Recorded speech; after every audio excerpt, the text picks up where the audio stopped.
Una capilla solitaria en medio del desierto, una escalera que no debería existir, y una historia que, cuanto más se investiga, más desafía todo lo que creemos saber. Hoy no venimos solo a mirar una obra de madera, venimos a entrar en uno de los misterios más impactantes de la fe cristiana, un hecho que ha desconcertado a ingenieros, historiadores y creyentes durante generaciones. Lo que comenzó como un simple problema de construcción terminó convirtiéndose en un relato que muchos consideran un milagro silencioso, una respuesta llegada en el momento exacto cuando ya no quedaban soluciones humanas. Antes de continuar, si este tipo de historias te conmueven y despiertan tu curiosidad, deja tu like, suscríbete al canal y activa la campanita para no perderte ninguno de nuestros próximos contenidos. Cuéntanos también en los comentarios desde qué ciudad y país nos estás viendo. Nos encanta leerte y saber hasta dónde llegan estas historias. Quédate hasta el final, porque la última revelación de este video no solo te sorprenderá, te dejará verdaderamente impactado. Para comprender el misterio que rodea la escalera de San José, es necesario viajar en el tiempo y situarnos en la Santa Fe de hace casi 2 siglos, una ciudad fronteriza, aislada, marcada por el desierto, el polvo y el silencio, donde la fe no era un adorno cultural, sino una necesidad vital, un punto de apoyo en medio de la incertidumbre cotidiana. En aquel entonces, Santa Fe no era el destino turístico que conocemos hoy, sino un territorio áspero, con escasos caminos, construcciones humildes de adobe y una población dispersa que luchaba por sobrevivir en condiciones extremas. La presencia de la Iglesia Católica tenía un papel central, no solo espiritual, sino también social y educativo, porque donde no llegaba el Estado, llegaba la fe, y donde faltaban recursos, surgía el sacrificio. Fue en ese contexto que se gestó un proyecto ambicioso que parecía desproporcional para la realidad del lugar: construir una institución dedicada a la formación de niñas y jóvenes, algo revolucionario para la época y para la región, especialmente en un entorno donde la educación femenina era limitada y muchas veces inexistente. Aquí la fe no se expresaba solo en oraciones, sino en obras concretas: levantar muros, enseñar letras, formar conciencias y hacerlo todo en un territorio donde cada decisión implicaba riesgo, esfuerzo y confianza en la providencia. Santa Fe era un punto de encuentro entre culturas, tradiciones indígenas, herencia española y la expansión estadounidense, una mezcla que generaba tensiones, pero también una profunda búsqueda de sentido. Y es justamente en este escenario, tan humano y tan frágil, donde comienzan a aparecer historias que desbordan la lógica, porque cuando las soluciones humanas se agotan, algo más grande parece abrirse paso. Este es el terreno fértil donde el misterio empieza a tomar forma, donde la historia deja de ser solo pasado y se convierte en pregunta, y donde el asombro se mezcla con la certeza silenciosa de que no todo puede explicarse con palabras ni cálculos. Aquí, en esta Santa Fe olvidada por muchos, comienza el camino hacia una revelación que aún hoy sigue interpelando corazones y conciencias. En medio de aquella Santa Fe áspera y olvidada por los grandes centros de poder, surge una figura que cambiaría el destino espiritual y educativo de la región: Jean-Baptiste Lamy, un hombre que no llegó buscando comodidad ni reconocimiento, sino misión. Un obispo formado en Europa que comprendía que la fe, para ser verdadera, debía encarnarse en obras concretas. Cuando asumió su responsabilidad pastoral, encontró una ciudad sin estructura educativa sólida, con escasos recursos y con una población joven que crecía sin acceso a una formación integral. Y lejos de resignarse, vio en esa carencia una oportunidad providencial. Lamy estaba convencido de que la educación católica no solo transmitía conocimientos, sino que moldeaba almas, carácter y sentido de responsabilidad. Por eso soñó con algo que muchos consideraron imposible: fundar un colegio y una capilla dedicados especialmente a la formación de niñas y jóvenes, en un territorio donde incluso levantar una pared ya era una hazaña. Su visión iba más allá de los límites materiales, porque entendía que la Iglesia debía sembrar futuro, incluso en terrenos hostiles. Buscó apoyo, escribió cartas, recorrió comunidades religiosas dentro y fuera de los Estados Unidos, tocó puertas que parecían cerradas, impulsado por la certeza interior de que aquel proyecto no era solo suyo, sino parte de un plan mayor. En su mente no había cálculos fríos, sino una fe activa que se arriesga cuando todo parece insuficiente. Y es aquí donde el relato comienza a adquirir un tono casi profético, porque cuando una obra nace desde una convicción profunda y no desde la comodidad, suele atraer desafíos inesperados. Lamy no sabía todavía que aquel sueño educativo y espiritual sería el escenario de uno de los misterios más desconcertantes de la historia religiosa norteamericana. Pero su decisión firme, silenciosa y perseverante fue la chispa inicial, la primera piedra de un camino donde la lógica humana avanzaría hasta su límite, para luego dar paso a algo que nadie podría prever ni explicar del todo.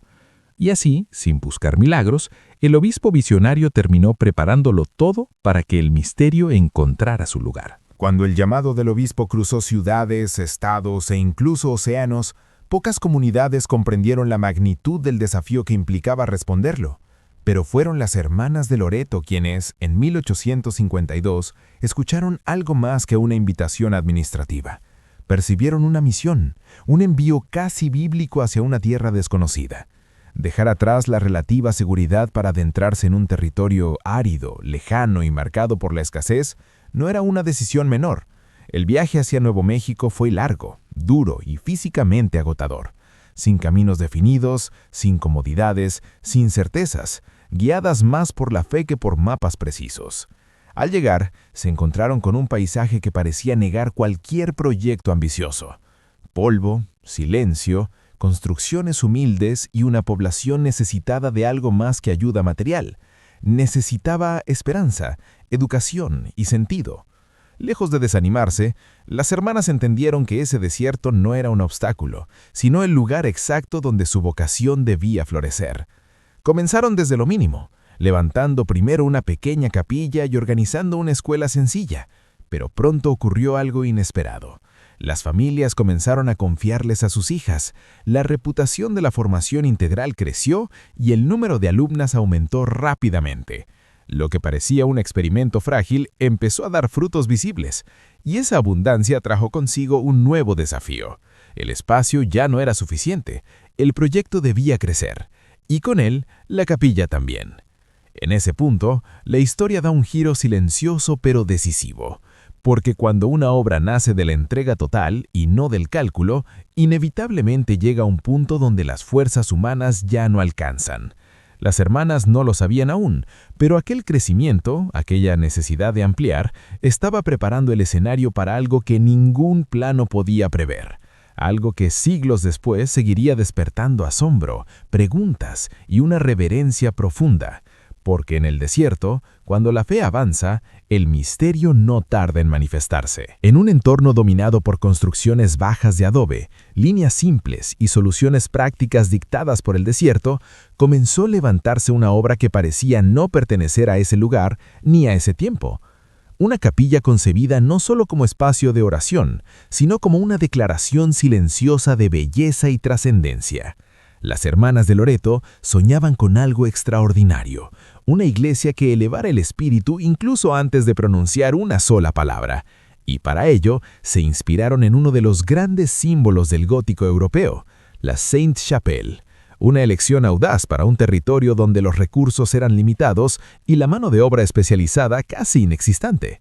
El proyecto fue confiado al arquitecto Antoine Mouly, quien diseñó una estructura que contrastaba radicalmente con todo lo que la rodeaba. Arcos estilizados, vitrales que filtraban la luz como si el cielo descendiera al interior, madera tallada con precisión y un altar de mármol que parecía hablar un lenguaje desconocido para aquella región. Cuando la capilla comenzó a tomar forma, muchos la miraban con asombro y otros con incredulidad, preguntándose cómo algo así podía sostenerse en medio de la nada. Pero piedra a piedra, detalle a detalle, la joya gótica fue emergiendo como un oasis espiritual en tierra árida. Sin embargo, como ocurre tantas veces en las grandes obras nacidas del ideal y la fe, el problema no se reveló al inicio, sino casi al final, cuando la belleza parecía completa y el sueño a punto de realizarse. Fue entonces cuando se hizo visible un error que nadie había previsto, una ausencia que ponía en riesgo todo el conjunto. Y es aquí donde la historia comienza a cambiar de tono, porque la capilla, tan perfecta a los ojos humanos, escondía una carencia que ninguna estética podía disimular, una grieta invisible que preparaba el terreno para que lo extraordinario irrumpiera, demostrando que incluso en las obras más sublimes, el límite humano siempre deja espacio para algo más. Cuando la capilla estaba prácticamente terminada y la joya gótica ya se erguía como un signo de esperanza en medio del desierto, nadie imaginaba que el mayor problema no estaba en los muros, ni en el techo, ni en los vitrales, sino en un detalle tan básico que había pasado desapercibido para todos. El coro, destinado a las hermanas para el rezo y el canto litúrgico, había sido construido a varios metros de altura, suspendido como un balcón celestial, pero sin ningún medio para acceder a él. No había escalera, no había estructura de comunicación entre el suelo y ese espacio elevado. Y lo que al principio parecía un simple descuido, pronto se reveló como un dilema casi insoluble. Añadir una escalera recta significaba ocupar gran parte de la nave y romper la armonía visual del templo. Construir una escalera convencional implicaba apoyos, columnas y modificaciones que afectarían la estabilidad y la estética. Y la opción más drástica, desmontar el coro y rediseñar la capilla, suponía destruir parte de lo que con tanto sacrificio se había levantado. Para agravar aún más la situación, el arquitecto responsable de la obra había fallecido, llevándose consigo los planos, las posibles soluciones y cualquier alternativa técnica. De pronto, aquella obra pensada para elevar el espíritu se convirtió en una fuente de angustia silenciosa.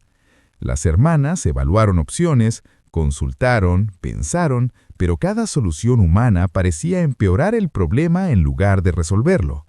El tiempo pasaba, los recursos eran limitados y la frustración comenzaba a instalarse. Es en este punto donde la historia deja de ser simplemente arquitectónica y comienza a tocar una fibra más profunda, porque cuando el ingenio humano llega a su límite y la lógica se queda sin respuestas, algo cambia en la actitud interior. El error que nadie vio no solo reveló una falla técnica, sino que colocó a todos frente a una pregunta esencial: ¿confiar únicamente en lo que se puede calcular o abrirse a una ayuda que viene de más allá? Y sin saberlo aún, ese error se convertiría en la puerta de entrada a uno de los misterios más desconcertantes jamás ocurridos en ese lugar. Ante un problema que ya no admitía más cálculos ni alternativas racionales, las hermanas de Loreto hicieron lo único que siempre habían sabido hacer cuando todo parecía cerrarse: volver la mirada hacia lo alto, no como un último recurso desesperado, sino como un acto consciente de confianza. Comprendieron que aquella obra no les pertenecía del todo y que si había llegado hasta ese punto, también encontraría una salida. Fue entonces cuando la Madre Superiora convocó a la comunidad a una novena dirigida a San José, patrono de los carpinteros, del trabajo silencioso y de las soluciones que no buscan protagonismo. Durante 9 días rezaron pidiendo una respuesta concreta, no un consuelo abstracto, sino una ayuda real para un problema real.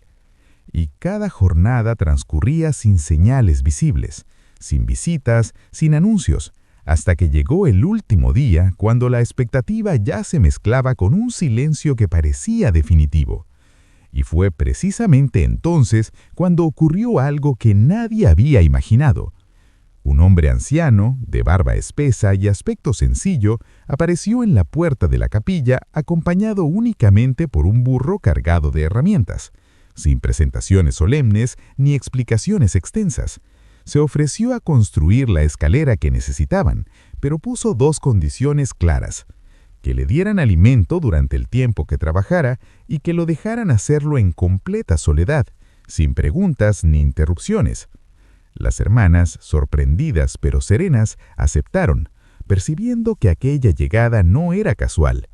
A partir de ese momento, el interior de la capilla se llenó de sonidos constantes, Golpes de martillo, sierras cortando madera, un trabajo intenso que se prolongó por semanas, mientras nadie veía el avance completo ni comprendía cómo un solo hombre podía realizar semejante tarea. El misterio ya no estaba solo en el problema, sino en la respuesta que había llegado sin previo aviso, de una forma tan discreta que obligaba a una pregunta inevitable. ¿Quién era realmente aquel carpintero y por qué había llegado exactamente cuando ya no quedaban soluciones humanas? La novena había terminado, pero la historia apenas comenzaba a revelar su verdadero peso. Durante los meses que siguieron a la llegada del misterioso carpintero, la capilla de Loreto se transformó en un espacio envuelto por un silencio particular. No un silencio vacío, sino uno cargado de expectativa y reverencia, porque, aunque nadie veía directamente la obra, todos sabían que algo extraordinario estaba ocurriendo detrás de esas paredes. Día tras día, las hermanas escuchaban desde lejos el sonido persistente del trabajo, golpes rítmicos de martillo, el roce de la sierra sobre la madera, pausas breves y luego nuevamente el eco de una labor constante. Nunca se oían voces, nunca se veía ayuda adicional, nunca aparecía nadie más entrando o saliendo. Solo aquel hombre, solo aquella tarea. Y ese aislamiento absoluto comenzó a despertar preguntas silenciosas.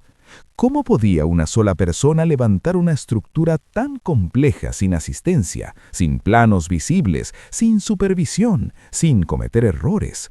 Las semanas se convirtieron en meses y el ritmo no se interrumpía, como si el tiempo mismo hubiese adoptado otra cadencia dentro de la capilla, hasta que un día, de forma repentina, los sonidos cesaron, el martillo cayó, la sierra dejó de cortar, y ese silencio inesperado provocó inquietud.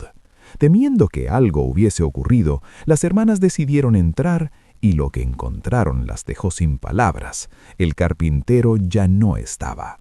No había rastro de su presencia, ni herramientas, ni pertenencias, ni señales de despedida. Solo permanecía allí la escalera, terminada, perfecta, encajada con una precisión que desafiaba toda lógica. En ese instante, el silencio adquirió un significado distinto. Ya no era ausencia de sonido, sino presencia de algo imposible de explicar. Nadie había visto al hombre partir, nadie supo cuándo se fue ni por dónde. Simplemente había desaparecido, dejando atrás una obra completa, funcional y hermosa.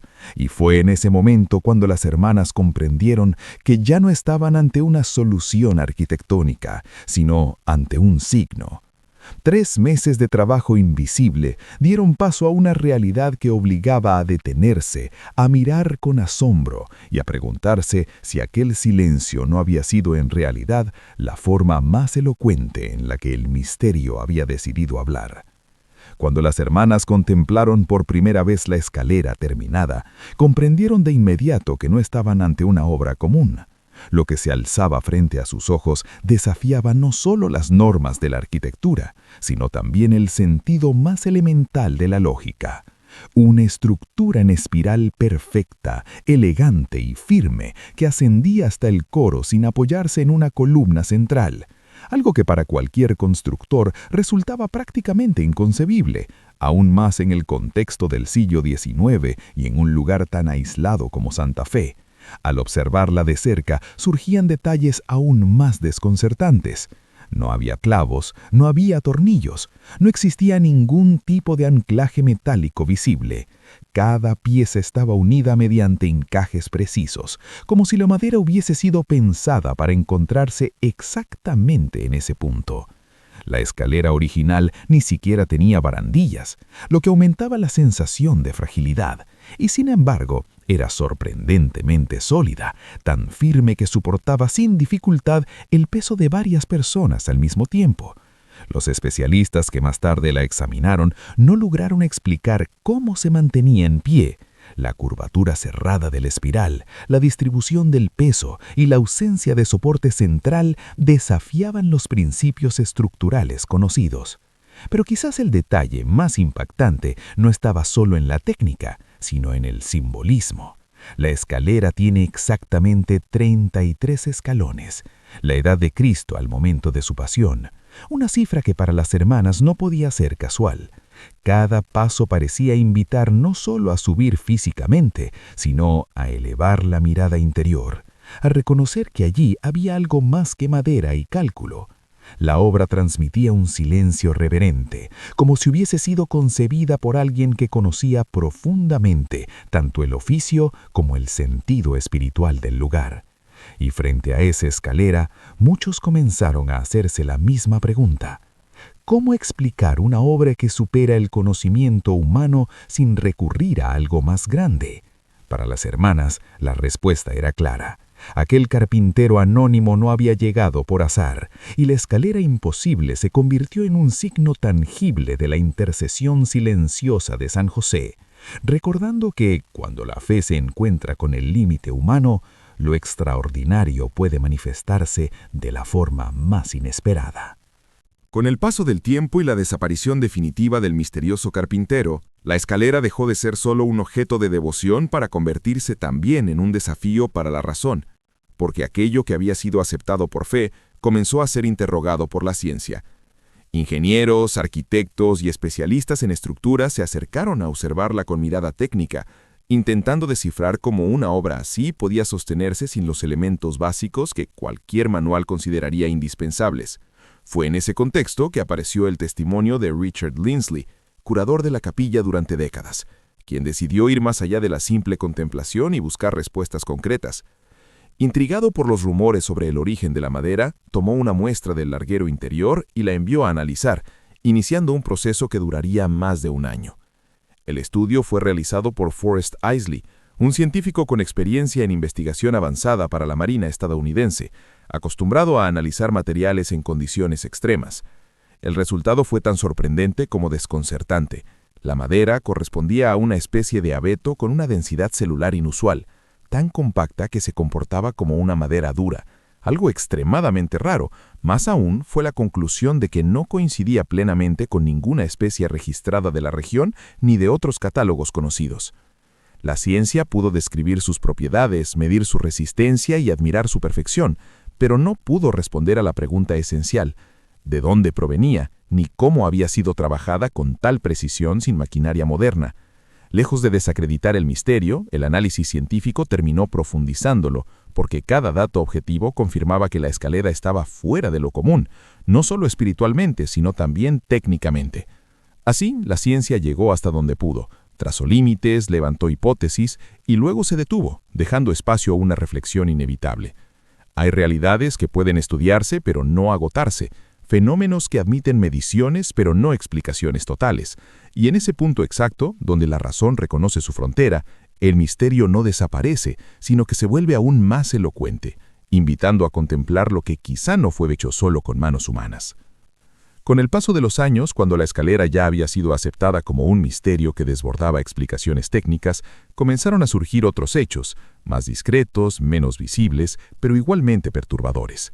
Señales silenciosas que parecían insistir en que aquel lugar no era solo un espacio histórico, sino un punto de contacto entre lo visible y lo invisible. Uno de esos episodios ocurrió lejos del altar y de la nave principal, en la tienda de recuerdos de la capilla, donde repetidamente aparecían varios crucifijos caídos en el suelo sin causa aparente, siempre el mismo número, siempre de la misma forma, día tras día, durante años, sin corrientes de aire, sin ventanas abiertas, sin explicaciones razonables. Al principio se pensó en bromas, en descuidos, en simples coincidencias, pero la repetición constante fue descartando cualquier hipótesis trivial, hasta que el hecho comenzó a leerse de otra manera, no como un fenómeno aislado, sino como un mensaje, una insistencia que pedía ser comprendida. Fue entonces cuando surgió una interpretación profundamente enraizada en la tradición espiritual, la posibilidad de que aquellas señales estuvieran vinculadas a las almas que esperan, a las que ya no pueden ayudarse a sí mismas y dependen de la oración de los vivos. La respuesta no vino de instrumentos ni de mediciones, sino de un gesto sencillo y antiguo: mandar celebrar una misa. Y tras ese acto el fenómeno cambió, dejó de repetirse, como si la insistencia hubiera sido finalmente escuchada. Estas señales, lejos de alimentar el sensacionalismo, refuerzan una idea central: En Loreto, lo extraordinario no se manifiesta con estruendo, sino con persistencia. No busca impresionar, sino interpelar, recordando que lo sobrenatural no siempre irrumpe rompiendo leyes físicas. A veces se expresa en pequeños signos que exigen atención interior. Así, la escalera no quedó sola como testigo de lo inexplicable. El propio lugar parece conservar una memoria viva, una presencia que invita a no separar la fe de la vida cotidiana, a no reducir el misterio a una anécdota del pasado, porque algunas señales, cuando tienen un origen más profundo, no desaparecen, permanecen, esperando que alguien esté dispuesto a mirar más allá de lo evidente y a escuchar lo que no se dice con palabras. Al llegar al final de esta historia, comprendemos que la escalera de San José no es solo una obra extraordinaria de madera, ni un enigma arquitectónico que desafía a ingenieros y científicos. Es sobre todo un recordatorio silencioso de que existen realidades que superan nuestros cálculos y certezas, un signo que nos invita a reconocer que la fe y el misterio no anulan la razón, pero sí la trascienden, porque cuando el ser humano llega a su límite, algo más grande puede manifestarse, no siempre con ruido o espectacularidad, sino con una perfección humilde, discreta y profundamente elocuente, como aquella escalera que sigue en pie recordándonos que no todo está destinado a ser explicado, sino también a contemplado. Si esta historia te tocó el corazón o despertó tu curiosidad, te invito a dejar tu like, suscribirte al canal y activar la campanita para que no te pierdas ninguno de nuestros próximos contenidos. Cuéntanos también en los comentarios qué te pareció este video y qué parte te impactó más. Nos encanta leerte y saber cómo estas historias resuenan en ti. Y antes de irte, no te pierdas el video que está apareciendo ahora en pantalla, porque la historia que vas a ver a continuación es aún más interesante y apasionante que esta, y seguramente te va a sorprender. Nos vemos en el próximo viaje.